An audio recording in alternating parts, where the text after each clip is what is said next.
The NFL draft is this Thursday, and this actually marks the end of my prospect rankings. We're going to be going over 25 pass catchers, not just receivers, but we're going to include tight ends in here as well. But be on the look for that top 300 big board.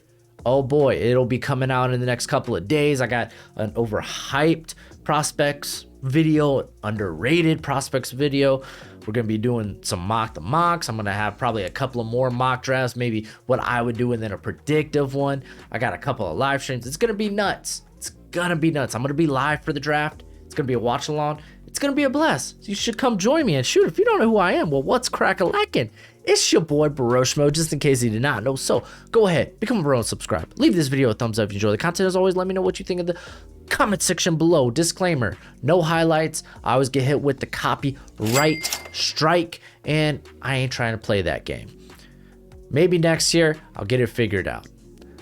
But until then, let's go through 16 through 25, because I ain't making all this in Photoshop, so we're just going to cover these guys real quick.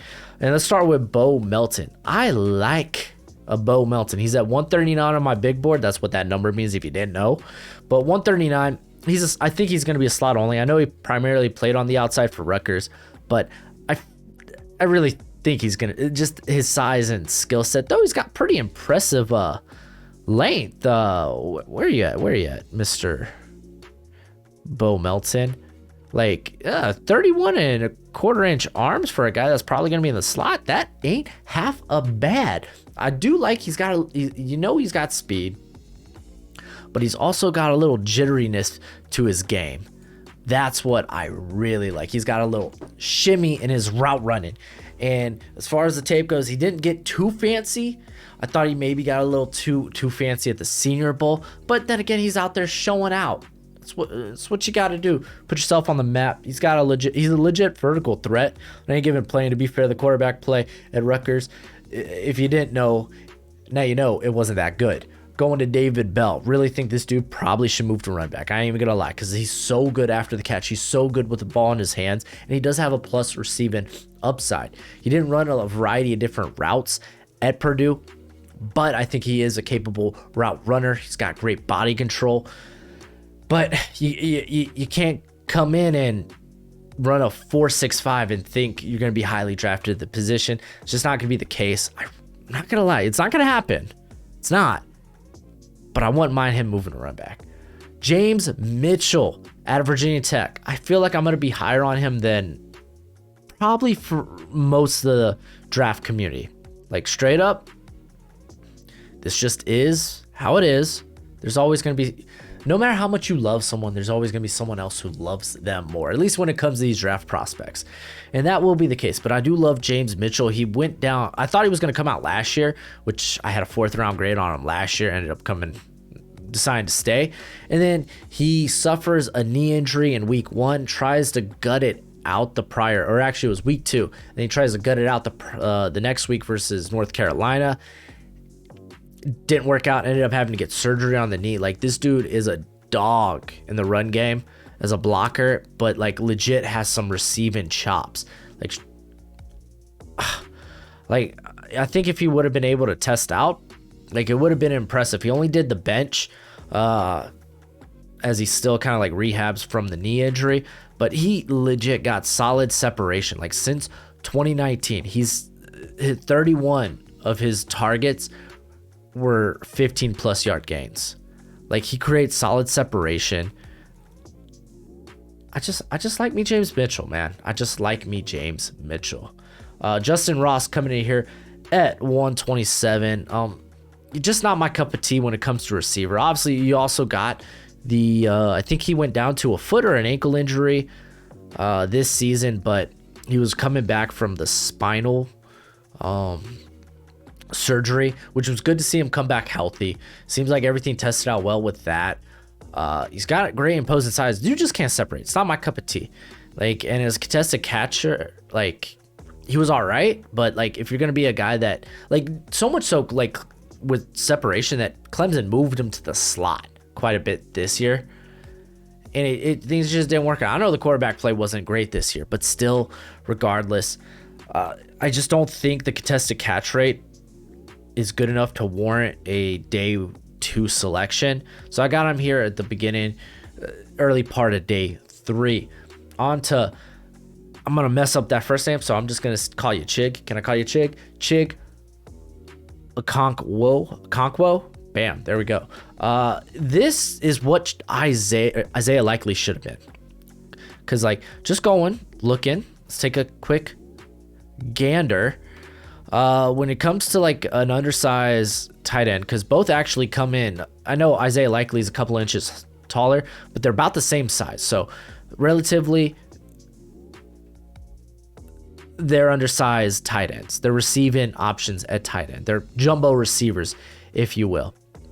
But, dude, like, Chig's the better blocker. Like, sometimes he was used as a like a downhill blocker there for Maryland, and he ran a 4.52 to Isaiah Likely's 4.80, and then they both were very similar in the vert, very similar in the broad, and then like not even close in the triangle drills, being the agility drills, the 3-cone, the short shuttle.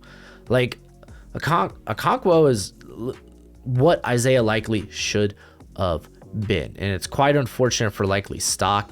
He actually checks in quite longer than Likely, but I really think if you're drafting him, he's not going to be like, you're not using him as a down-to-down tight end. Like, he's a guy that needs to be used in like Kyle Juszczyk role, maybe a guy you can use in motion. Like, he is a mismatch nightmare. Like, he at the combine during drills, like, people were so impressed. Going back to his tape, he was super fun to watch. Like, watch out for that cat, man. I like him. Romeo Doubs at 121 on the big board. He's like at his size, right? At his size, 6'2", 201. When it's Senior Bowl, he doesn't play at that size, which it's not like that's terribly big for the receiving position, but he plays like he's a smaller receiver when he really should have the ability to stack guys a bit better, which, I mean, he's not too bad at it, but I thought he should have stood out more at the Senior Bowl. I do have questions about his ball skills, while his drop rate was actually pretty darn good in Nevada. He doesn't like to make catches away from his body. He preferred, like, he'll let, this is gonna sound weird, balls hit his chest, but I mean, that was really the case. I don't think he has legit ball skills, and I think he's just gonna be an okay with his hands. He's a deep threat for all intents and purposes, but I still think he's pretty good coming in here at 121. And then one spot higher is Kevin Austin. I would have him much higher if there was more production to this cat's name, because he didn't really like go off until really the end of the season for Notre Dame. That's when Jack Cohn's numbers went through the roof. I don't know why I had to lick my finger and do that. A little weird. But what made me go back and actually watch him is just coming in 6'2", 200, 33 and 1/8 inch arm length. That's ridiculous. 4'4'3", 39 in the vert, 132 in the broad, 6'7" in the 3-cone. Like, where is this on film? I'm thinking he's still maybe a bit of a project, but literally at the beginning of the 4th round, I don't mind taking a shot on that guy. And then this might be a bit controversial. I don't love Wan'Dale Robinson. Sorry, not sorry. Oh, excuse me. Sorry, not sorry. I just don't. He's, I think, wide receiver 15 for me, because at the end of the day, he's a gadget player. I'm sorry, at what is it? 5'8", 170, 178. He's a gadget player. He came in, and while his testing numbers weren't bad, they weren't. It's just there's a guy in this class who blew him out the water in terms of testing. That's going to might be a better gadget guy in Calvin Austin Jr. I think Wan'Dale still probably goes into the 3rd. I'm not as willing to take gadget players. That's just my prerogative. That's not taking away what he did against in the SEC this past season. Really, his only, I think, big hiccup was Georgia, where they essentially shut the offense down. But like, he's good, but when it comes to the NFL, man, I don't think he's freaky enough. I'd rather take that shot on Calvin Austin, who we'll see later on the list. In the NFL, man, they don't have a good track record with really using gadget players. They just don't. And then back to back on the tight ends here. Greg Dulcich and Jelani Woods. I love Jelani Woods. We'll get to him in a sec, but let's talk about Greg Dulcich. Blocking, he's a willing blocker. That's probably the best thing I could say about him, but blocking ain't his thing. It's this receiving upside he possesses. Legit, if you're looking for an actual threat receiving wise, you typically want the tight end to be running somewhere in like a 4.7, 4.75. That's about the threshold. About. And he got that. 4.69. Solid. We know this cat's a receiving threat. We saw him at UCLA. He was tearing it up the seams.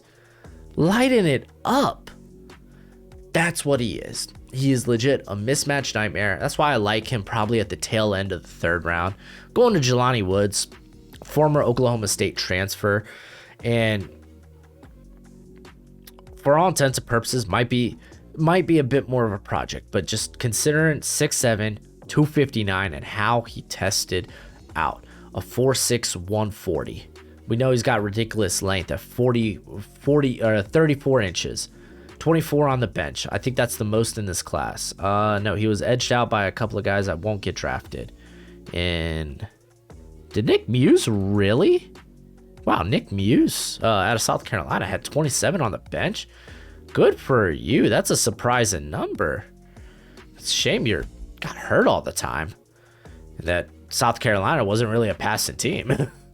But 37 and a half in the vert, 129 in the broad. Then he had a sub 7 second 3 cone. Like at his size, like we know this cat, he's got physicality. We've seen it at the catch point. He was 11 and 18 on contested catches. Like he can make some legit catches, and the way he absorbs contact is very impressive. Like he looks like he's Mike Alstott from back in the Tampa Bay days, back when fullbacks really got the football. But yeah, I would consider he did have a breakout season, 44 receptions, almost 600 yards, 8 touchdowns. But yeah, man, he's got a lot of drops, 10% drop rate. That's always alarming. Once they hit that 10%, then it should throw red flags up. And he just needs to work on his technique as a blocker, because I know just from a physical standpoint, he has it. It's all about just fine tuning it. But like, if I'm going to, anyone that's not Trey McBride, if I'm going to take a shot on any tight end, he's probably the tight end. That's just the case. So let's go ahead, get into the top 15. Khalil Shakir, one of my favorite receivers in this class out of Boise. Probably going to be a slot receiver, though he did play primarily on the boundary in the 2020 season. It was short in year though, but then they moved him back to the slot, and it's real strange. He's got a lot of focus drops. He had that 11.5% drop rate, but the dude has hands. The dude has hands, and despite his agility drills not looking like ideal, 7.28, 4.21, they're not bad, but if you're gonna take this guy at the back end of the third round, you kind of want better. But go to the tape. This dude's a crafty route runner. He's shifty. He really is. Like, he was making a killing at the Senior Bowl, man. I was so impressed with this guy. And when he has the ball in his hands, he's legit like a running back, man. Like, he could take it all the way. I mean, all the way. Legit. Not really explosive at his breaks, but it's not terrible. Like I said, he's more crafty than anything else. But yeah, if I'm looking for a slot guy there at the tail end of day 2, maybe early day 3, he's who I'm coming to. Let's go ahead. Let's get to 14, being John Metchie III out of Alabama. And I know there's many other people that are higher on John Metchie than I am per se. And I will say he did a lot to help his stock. I don't think the injury takes too much away from how I feel about John Metchie, but I do think he ends up being a slot receiver in the NFL. I mean, just judging from his size, his length, and how he plays the game. Like, for a smaller guy, he doesn't do a bad job getting off the line of scrimmage. He doesn't. He does that fairly good. But with when it comes to these more physical corners, like he's literally taken out the route, throws off the time, and he's basically out of the play. Like Roger McCreary did this to him, Martin Emerson did this to him. That just seems to be the case. Where he did improve though was after the catch. 24 missed tackles this past season. I was very impressed with that. The hands got better this season. And he is a crafty route runner. Honestly, this dude's got an ideal slot receiver package. Just straight up. We mentioned the ACL tear, and when he does drop the football, it is him looking upfield, essentially. He's looking to make the play before he actually secures the catch. So in the NFL, the corners are going to be a bit more physical. I do concern, so I'd rather him get a free release and kind of like find the soft spots in coverage. I like him in that role. I got him at 83 overall on my big board. At 13, Calvin Austin, the guy I was talking about earlier. And I look at that comp, and you're going to be like, especially if you're a Steelers fan, what the heck? Listen, Dre Archer was supposed to be fun when he came out and with some legit return ability, and it didn't work out. Doesn't take away what he came in as a prospect. And that's what I'm deeming with Calvin Austin, is what he's coming in, I think, with the same hype as Dre Archer. But I think he could achieve that potential in terms of being a gadget player because he brings some good return skills. And like the dude is fast. 4.32, ridiculous. 39 in the vert, ridiculous. 135 in the broad, you could guess it, ridiculous. And I mean, the agile drills were impeccable as well. And plus, he primarily played on the outside.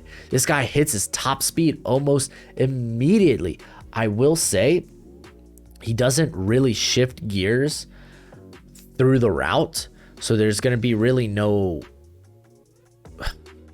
when being guarded, there's going to be really no craftiness to his route running. It's going to be, I'm faster than you. I'm gonna run by you. You're not going to be able to keep up. That's essentially his type of game. But he is pretty shifty when it comes to being a ball carrier. Like, this cat is, the way he can move while still being at top speed is fun. It is fun. I like it a ton. Obviously, no physicality to his game. I don't expect it with that size. And legit, the height, the length, it makes him a gadget player. But yeah, no, I like the Dre Archer comp just because I liked Dre Archer coming out. I thought he was a fun player, and hopefully Austin could achieve that potential. And then number 12, Alec Pierce at a CNC. This is another comp I like, Miles Austin, because this is going back to my high school days. But the homie's legit. The homie's good. He stacks cornerbacks fairly easy because he's got a wicked combination of size and speed. 6'3", 211, ran a 4.41. Like, dude's got great hands. He's got some impressive catches on tape, good body control. He can box guys out. I like that. Gets a top speed within maybe like 2 to 3 steps. Dude's explosive. However, being a Bearcat, he ran the very simple route tree of slant, screen, fly, and post. There wasn't a lot of variety to his route tree. So I don't necessarily, it's something I think he could grow into, having a more full route tree, being a more complete receiver, but it's not something I'm going to expect. And I think it should throw off alarm bells that his production never was greater than this season. Like, you would feel like with a guy like Desmond Ridder, who's been playing with the last 3 years, like, the production would be better. You would expect at least more production to this variety. Like, if he had like 3 800-yard years, I'd be like, oh, okay, so that's cool. But he didn't. This was literally his best year. So that is a bit alarming for me, but got him here at 67. And then at 11, Jalen Tolbert out of South Alabama. Actually, one of my more favorite prospects. And I actually like the comp a lot in Antonio Bryant. because I went back and watched old Antonio Bryant when I was searching for a comp for Jalen Tolbert, and I was like, yeah, this feels about right, because I love the long frame. Like he wasn't 6'3" like I expected him to be.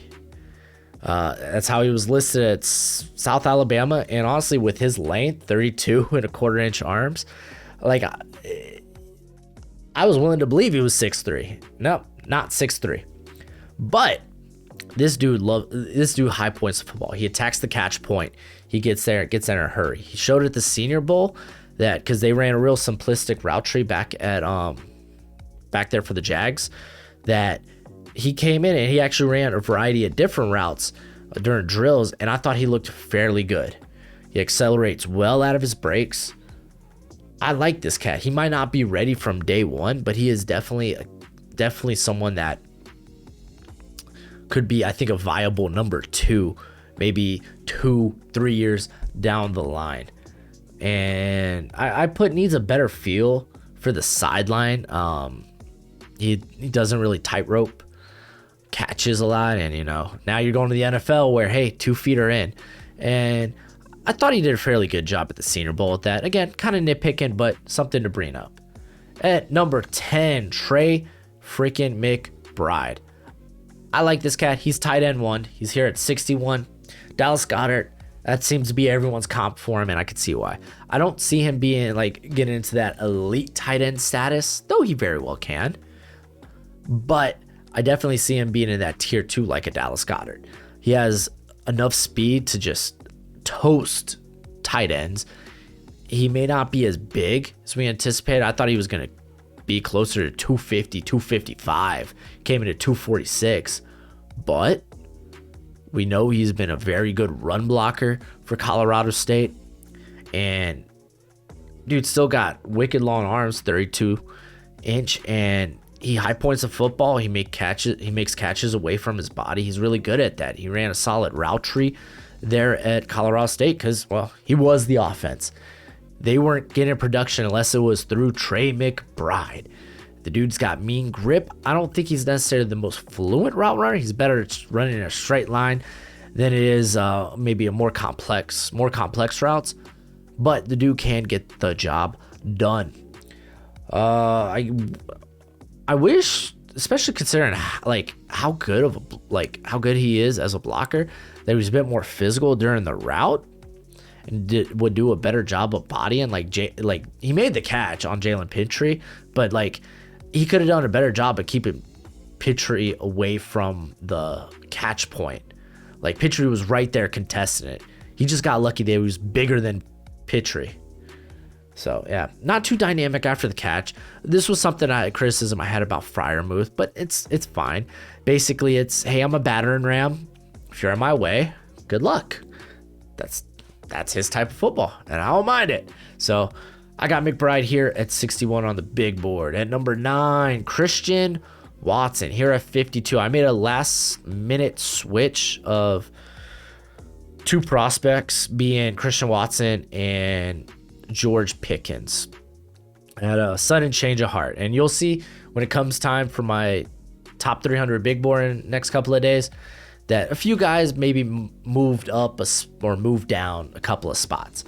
But Watson, I know people have been given the MVS comp because it's easy. He's a vertical threat with maybe iffy ball skills, but I do think the ball skills are a bit better than what people believe. I think it's when it comes to maybe more contested situations, they're not that good. So I think the Martavius Bryant comp is actually pretty darn solid. I actually like that. So rare movement skills for a guy at 6'4", 208, ran a 4.36, 38.5 in the vert, 136 in the broad. Running a 3-cone that was under 7 seconds is nice. Straight up, I think he can become more of a complete route runner. I think he can be more than just a deep threat. I just think at this stage, he's a deep threat. There are times where he can be bullied at the line of scrimmage because the dude's got a little jitter to him. He's got a little shake, a little shimmy when he's running routes. Saw that at the Senior Bowl. It was real nice. But I would wish he could maybe, you're at that size, play a little bit more physical. Give me a little bit more of that throughout the route. At the line of scrimmage, though, he does a very good job of that. You go back, I talked about this in my quarterback rankings when it came to Zion McCullin, that he just bodied McCullin off the line of scrimmage. And the only reason McCullin was really able to catch up with the play was, well, Kenny Pickett underthrew the football. But that's for my quarterback rankings, which is already out. Very good run blocker. I would say him and Pickens are probably among the best run blocking wide receivers in this class. There's a couple of other guys, but I think guys that are going to primarily play outside, they're probably among the top. And the dude's just so explosive at the top of his routes. Like, guys could be playing 10 yards off of him, but the minute he gets to the point where he breaks, like, that's where the separation comes in, and it's scary. We talked about the inconsistent hands, and there's some legitimacy to that. I talked about how he could be a bit more physical during the route. Again, the guy likes, he's got shimmy to him. I like that. But if you're gonna be if you're a bigger guy, then hey man, throw an arm here once in a while. He did have knee and hamstring issues through his collegiate career. Just something to note, but got him here at 9. I like the comp because everyone else is probably putting MVS. Then number 8, George Pickens. And I know no one's going to like this comp, Devontae Parker. But Devontae Parker coming out of Louisville is kind of legit. So that was more the Parker I was thinking of, not the one now we have. Well, I was going to say now we have for the Dolphins, but he's with the Patriots now. Good doing business with you. Anywho, dude's a competitor, straight up, through and through. He attacks the catch point, and he has a hell of a lot of highlight reel catches on tape. Dude has a big catch radius, high points the football. I like that. I like that he came in. That he came into Georgia's pro day and he tested out with bigger hands, because he had like sub 9-inch hands. I was like, that can't be right. That does not seem right. Like the way this dude makes ridiculous catches, there's no way his hands are smaller than 9 inches, and he comes in with 9 3/4. So it's like, what am I supposed to believe? That's such a big difference. I'm just going to assume he's got big hands. Very physical off the line of scrimmage. Kind of mentioned this. He's one of the better run blocking wide receivers in this class. Not a precise route runner yet, but he has the tools to be. He really does. Like, he can be pretty sudden at the top of routes and make his breaks. He really can be. Injuries limited the last 2 seasons. There will be questions about his maturity. There was instances where he was suspended, ejected out of games. So again, that's going to be a red flag for some people too. So there are those notable things, but I do think I had him sitting at, I think, like 154 or I said 150. I had him sitting at 54 or 55. But I'm like, man, it's just the potential with Pickens. It at least warrants top 50. So I ended up moving up here to 45. This feels about right. And then number 7, Jahan Dotson, dude. Love Jahan Dotson. I really wanted to find because I look at other people's comps, right? And then I try to go out and find my own comps. I'll take a look at Mock Draftable, see who has very similar measurements, testing scores, and then I go out and I try to look at like similar play styles, or like if anyone comes to mind. And I couldn't find a better one than Kendall Wright, which was one that I actually saw quite a bit. It ended up being the one I settled on. So, hey, if you're mad about the comp, whatever. I don't care. But from his size, you would say, okay, maybe he's a slot only. But I think he has the potential to be a high-end number 2 in the league. He's very explosive out of his breaks. He's a sudden and very decisive route runner. Great hands. So dangerous in space. It's almost like he's returning a kick, if you will. I mean, he could be a little bit more dynamic after the catch, but I think he definitely has that upside to really create more than he did at Penn State. So I think he could be better, he could be a better yak guy in the NFL. Also, like, this dude doesn't like when he makes catches in movement. Like, it's slick, it's one motion. You know, it's not like he has to like pause to stop. Like it's it's just this fluent thing. It feels like one move rather than look up, grab, now go. Like it's eerie. Like I was watching some of the drills in the combine, I was like, oh my gosh, dude. I loved it. I just loved it.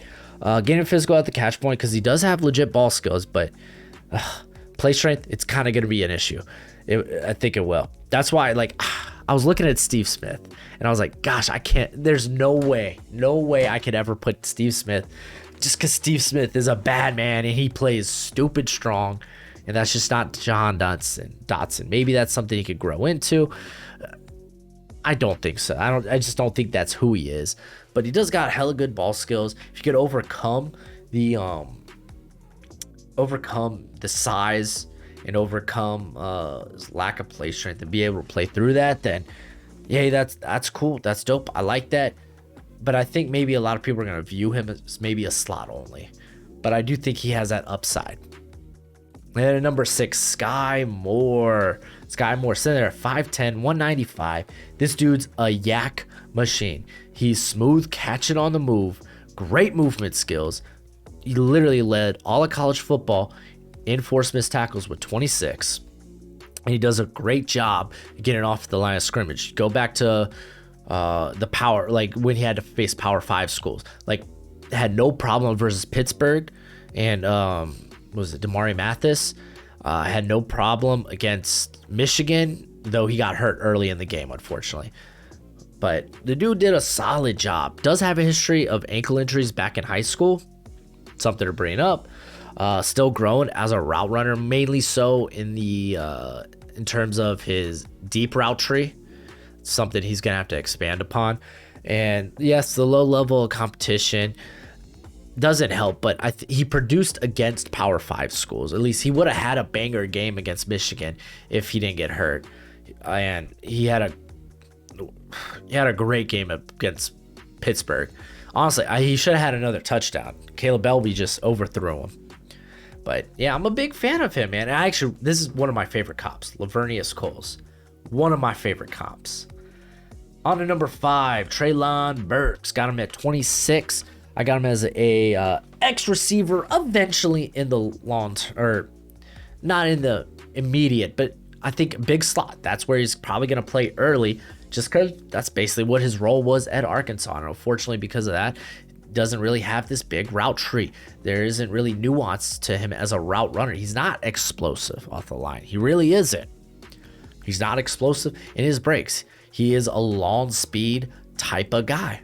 That is who he is. He's good at stacking corners because of that size and speed that he has. Very powerful after the catch. I love the physicality of him, but at the end of the day, you got to be more than just that. Primarily, literally played in the slot almost I think over 70% of the time. Is what it is. I don't think he's going to be fluid enough to be a complete route runner. I think literally the best case scenario is he would be like the DK Metcalf type of role. Not saying he's the level of a DK Metcalf, but that would be the type of role, that would be the type of route tree he runs, where he is this mismatch nightmare, though can disappear in instances in the game. But I'm a big fan of Burks. I actually really like the comp of Josh Gordon. And fortunately with Gordon, we didn't get to see more of his career, but yeah, that's neither here or there. Number 4, Chris Olave, another guy I got as a high-end number 2, and I think that's at least his floor.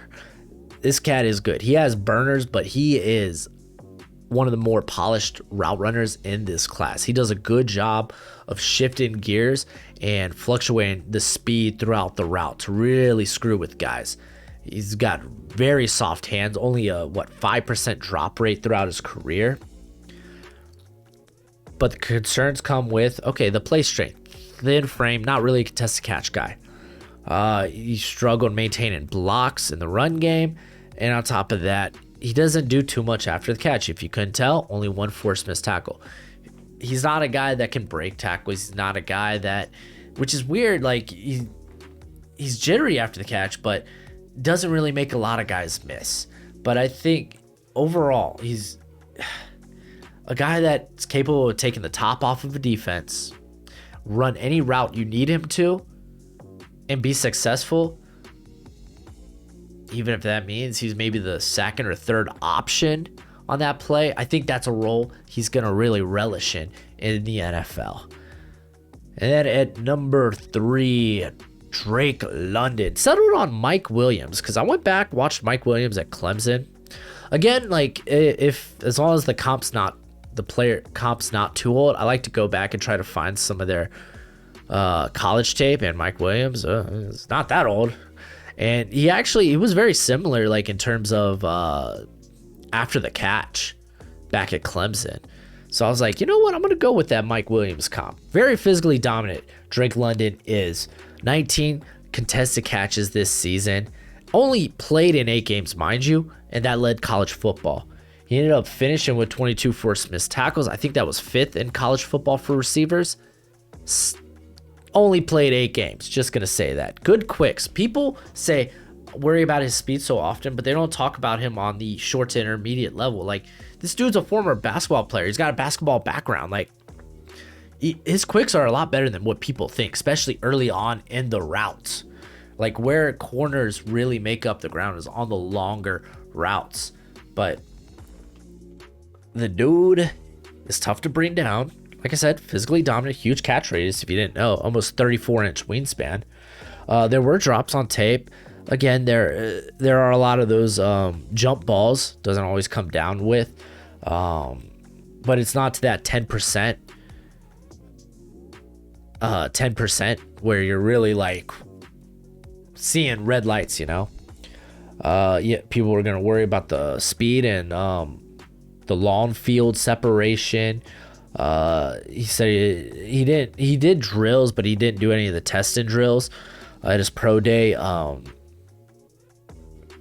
guess probably was a business decision, but you could also make the case he wasn't prepared after the ankle injury, because that does take a lot of technique.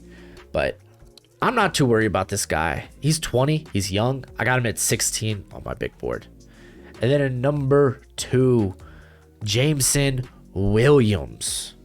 Got him here at 12 on the big board. The dude just has elite speed and stop-start ability. I love that about him. Like, this cat faked out so many players last year in coverage. It was ridiculous. Just look at those numbers. Over 1,500 yards, 15 touchdowns. The dude wins at the line of scrimmage. Honestly, not even with his hands, with his footwork, man. He's quick and he's shifty. He's got special team reps too. And I'm not talking about just as a returner. This guy was a gunner, dude. Straight up. Like, in that Auburn game, he was literally thrown out, ejected because of a targeted call he did on special teams. Not ideally where you want him to be, you know, on special teams, but I'm just putting it out there because it's nice. I like it. Thin frame, you are going to worry about that at 6'1". 179 is what he weighed in at, and this was after the ACL at the combine. So I imagine I don't think he's going to put on too much weight, but he might be like 185. That might be the playing weight. There were focus drops as he was at 7%. Again, it's not that 10% number, but it's close enough to warrant discussing. And then obviously the ACL tear, though he was doing warm-ups at Alabama's pro day. I'm not going to lie. He might miss the first like 4 weeks of his season. It wouldn't surprise me if he played in the season opener. I'm just going to say that. I'm a huge fan of this cat. And there are rumors he is, in fact, maybe wide receiver 1 for some teams. And then number 1, I've been saying this for a long time. Garrett Wilson. I'm absolutely in love with Garrett Wilson. Got him 9. He's in my top 10.